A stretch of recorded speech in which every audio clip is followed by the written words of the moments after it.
contagion does not happen.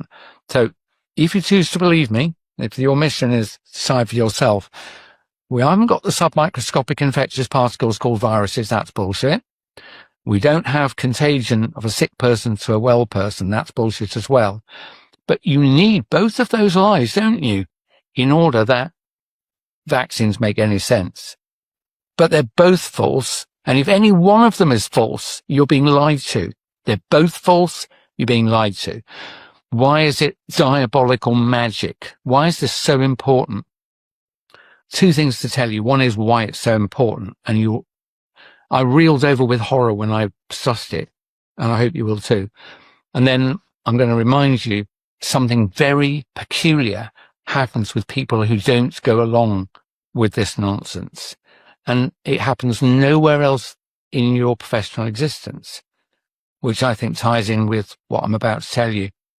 So it's the only thing you routinely do now where you get a hollow metal needle and you jab it into a human being, and then you close the plunger on the syringe, and whatever is in that syringe ends up inside your body. It's got through all your defenses in one go. I remember I told you your skin is really brilliant. You know, your skin is an incredible, it's like 3 different layers, stratified, outside layer, then you've got the dermis, then the epidermis and so on, and then small blood vessels underneath that will weep if you cut yourself and throw defenses to keep you clean from the outside, invasions from the outside world. Your skin's brilliant. It's a huge organ.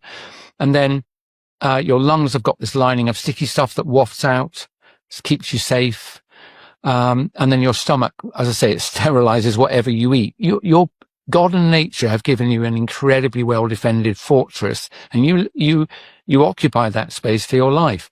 But if you can jab a hollow needle, you go bypass your digestive system, you bypass your breathing, you bypass your skin's mighty defenses, and you can inject whatever the hell you like into a human being. So that's why they chose the injection. And I think you need this diabolical lie of stupid, invented viruses, and understandable, but not through contagion. A friend of mine pointed out that in 6,000 years of writing of every culture on the planet, you will find no mention of contagion. No mention of contagion. Interestingly. Funny. You would think they would have noticed that long before we, whatever. So when did contagion appear in the narrative? When did people start talking about this?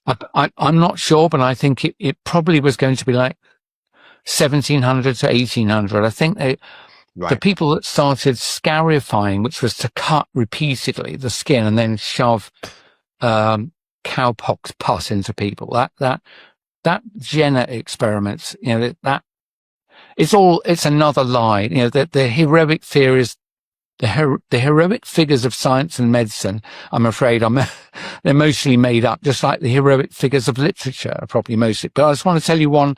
So that's the lie: viruses, contagion, and vaccines. And I write it down as a mathematical equation.